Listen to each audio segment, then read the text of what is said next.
Good morning student.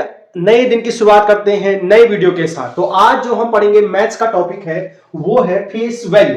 Face value अर्थात जाति मान। जाति मान का दूसरा नाम है अंकित मान, और या कभी कभी इसको पेपर में लिखता है अंकीय मान। तो ये सब एक ही नाम है, चाहे कोई इसको फेस वैल्यू कहे, कोई जाति मान कहे, कोई अंकीय मान कहे। तो क्या होता है हम इस वीडियो में हम इसको समझेंगे। तो कोई भी अंक होता है उसका जाति मान जो होता है या अंकीय मान होता है वही अंक होता है। किसी अंक का जाति मान उस अंक का अपना मान होता है, यानी वो जो उसकी जो वैल्यू है वही उसका फेस वैल्यू कहलाती है। जैसे हम बात करते हैं, एक एग्जांपल से समझेंगे। जैसे 653, तो इसमें जो 6 बैठा है, 6 की बात करेंगे तो 6 बैठा है 1 10 100 में। 6 कहां बैठा है? 100 वाली पोजीशन में बैठा है। तो 6 का स्थानीय मान क्या हो जाएगा? 6 हो जाएगा। इसी प्रकार देखेंगे कि अब जो 6 बैठा है 1 10 पे, 10 पे बैठा है, फिर भी इसका जो फेस वैल्यू होगा 6 ही रहेगा। तो किसी भी नंबर का जो फेस वैल्यू होता है वही नंबर होता है। जैसे पहले ये 6 जो है अब 1 पे बैठ गया, 1 10 100 पे। अब ये 6 कहां पर बैठा है? 1 पे, तो इसका फेस वैल्यू भी क्या होगा? 6। यानी किसी भी नंबर का जो फेस वैल्यू होता है उसका मान होता है वास्तविक मान। तो जैसे 6 चाहे 100 में बैठे, 6 चाहे 10 में बैठे, 6 चाहे 1 से बैठे, तो 6 का फेस वैल्यू हमेशा क्या होगा? 6। इसी प्रकार 2 का फेस वैल्यू क्या होगा? 2। 3 का फेस वैल्यू क्या होगा? 3। 7 का फेस वैल्यू क्या होगा? 7। 8 का फेस वैल्यू क्या होगा? 8। 3 का फेस वैल्यू क्या होगा? 3। 0 का फेस वैल्यू 0। तो किसी भी नंबर का जो फेस वैल्यू होता है वही नंबर होता है। अब क्वेश्चन से करेंगे, आपको समझ में और क्लियर हो जाएगा।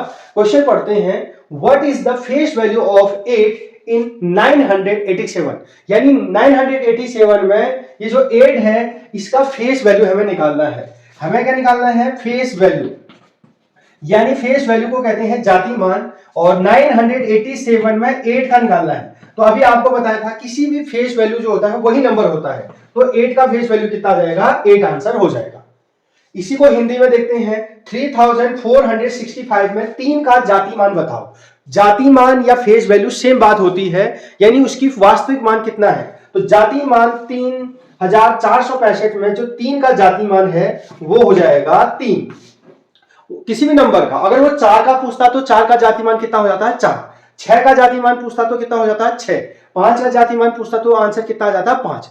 नंबर 3 को देखते हैं। तो क्वेश्चन नंबर 3, यहां पर संख्या दी गई है और उनका जाति मान पूछ रहा है। जैसे हमने लिखा है 7637 में 6 का जाति मान पूछ रहा है। जाति मान को ही फेस वैल्यू या अंकीय मान भी कहते हैं। तो हमें 6 का पूछा है, तो हम जानते हैं किसी भी नंबर का फेस वैल्यू या जाति मान वही नंबर होता है। तो 6 का वैल्यू कितना आ जाएगा? 6। अब है अगला क्वेश्चन है 935 में ये जो सर्कल किया गया है 5, इसका अंकीय मान कितना होगा? तो 5 का अंकीय मान क्या होगा? 5 हो जाएगा। इसी प्रकार 2654 में 2 का अगर हमें फेस वैल्यू निकालनी है तो 2 का फेस वैल्यू आ जाएगी 2। तो कोई भी नंबर जो होता है उसका फेस वैल्यू वही नंबर होता है। 3 का 3, 4 का 4, 0 का 0, 2 का 2। अब क्वेश्चन नंबर 4 से स्टार्ट करते हैं। 7630 में 0 का अंकीय मान, या तो अंकित मान लिखा होगा या अंकीय मान। नाम अलग अलग हो सकते हैं। जैसे कोई अगर माना किसी का नाम रमेश है तो उसको कोई जो है रामू कहेगा, कोई रवि कहेगा, कोई छोटू कहेगा। तो है एक ही चीज, तो उसके अलग अलग नाम होंगे। चाहे कोई अंकित मान कहेगा, कोई अंकीय मान कहेगा, कोई फेस वैल्यू कहेगा, कभी जाति मान। किसी भी नंबर से आए तो उस अंक का जाति मान वही होता है। तो इसमें 0 का पूछ रहा है, ये रहा 0। तो हमने बताया था 0 का जो फेस वैल्यू हो जाएगी वो हो जाएगी 0। तो इस प्रकार इसका आंसर कितना आ गया? 0। क्वेश्चन का लेवल थोड़ा बड़ा कर देते हैं। तो आप जो सैनिक स्कूल या जवाहर नवोदय, राजीव नवोदय, हिमज्योति कोई भी कंपटीशन होता है तो उसमें क्वेश्चन थोड़ा आसान नहीं पूछेंगे, थोड़ा सा उस क्वेश्चन को घुमा फिरा के पूछेगा। तो उस वाले क्वेश्चन को हम करते हैं। तो 7538 में 5 के अंकीय मान का 2 गुना बताना है। तो अभी तक अंकीय मान पूछ रहा था या फेस वैल्यू पूछ रहा था, तो किसी भी नंबर का फेस वैल्यू वही होता है। लेकिन अब उसको क्या कह रहा है? उसका अंकीय मान निकालो, उसका 2 गुना करो। 2 गुना मतलब होता है डबल करना है। जैसे 2 का डबल 4, 4 का डबल 8, 8 का डबल 16, 3 का डबल 6, यानी 2 से मल्टीप्लाई कर देते हैं तो डबल निकल जाता है। तो हमें 7538 में 5 का, तो हमें पता है 5 का जो फेस वैल्यू होगा, यानी जो अंकीय मान होगा, 5 का अंकीय मान यानी फेस वैल्यू वो जो होगा वो होगा 5। किसी भी नंबर का फेस वैल्यू क्या होता है? 5। उसके बाद क्या कह रहा है? अंकीय मान का 2 गुना बताओ, कह रहा है 2 गुना। तो 5 का 2 गुना कितना होगा? पहले अंकीय मान निकाला, उसका 2 गुना कर दो, तो 2 गुना, यानी 2 गुने को कहते हैं डबल। तो डबल मतलब 2 से गुणा कर देना, तो 5 2 जा 10, तो 10 आंसर हो जाएगा। क्या किया हमने, इसमें हमें पहले 5 का अंकी मान निकाला, तो 5 का अंकी मान आ गया 5। उसके बाद उसको करो, कह रहा है 2 गुना, 2 गुना मतलब इंटू 2 कर देंगे, तो 5 2 जा 10 डबल। जैसे 5 हाथ हैं या उंगलियां हैं, फिर 5 ये भी होगी तो डबल हो गया 5 5 2 जा 10। दूसरा क्वेश्चन देखते हैं, 34 में 3 के अंकी मान का वर्ग बताओ, यानी इसका वर्ग निकालना है। तो सबसे पहले 34 है, 34 में जो 3 का अंकी मान है, यानी 3 का फेस वैल्यू जो होगा, 3 का फेस वैल्यू वो होगा 3, क्योंकि वही नंबर होता है, तो 3 का फेस वैल्यू क्या आ जाएगा 3। इसका हमें निकालना है वर्ग, यानी स्क्वायर निकालना है। स्क्वायर मतलब होता है किसी भी नंबर को 2 बार गुणा करना, तो 3 इंटू 3, तो 3 का स्क्वायर होता है 9, तो इसका आंसर हो जाएगा 9। तो सबसे पहले हमने अंकी मान निकाला, उसके बाद वो कह रहा है कि उसका वर्ग भी निकालो, यानी स्क्वायर भी निकालो, तो वो उसके बाद कुछ भी पूछे हम उसको कर सकते हैं।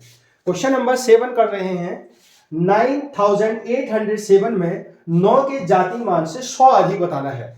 यानी ये क्वेश्चन दिया है, इसमें पहले 9 का जाति मान बताओ। जाति मान अर्थात फेस वैल्यू अर्थात अंकी मान सब एक होते हैं, तो हमें 9 का जाति मान, तो 9807 में 9 का जो जाति मान होगा, जो फेस वैल्यू है वही होता है जाति मान, तो वो हो जाएगा 9। 9 का पूछ रहा है, ये रहा 9, तो इसमें 9 का जाति मान कितना हो जाएगा 9। जाति मान को ही किस नाम से भी पुकारते हैं, फेस वैल्यू। और उसके बाद क्या कह रहा है, जाति मान तो निकाल दिया, 100 अधिक क्या होगा, तो 9 से 100 अधिक, तो 9 में जब हम 100 जोड़ देंगे, 100 अधिक 100 अधिक जाना है, तो हो जाएगा 109।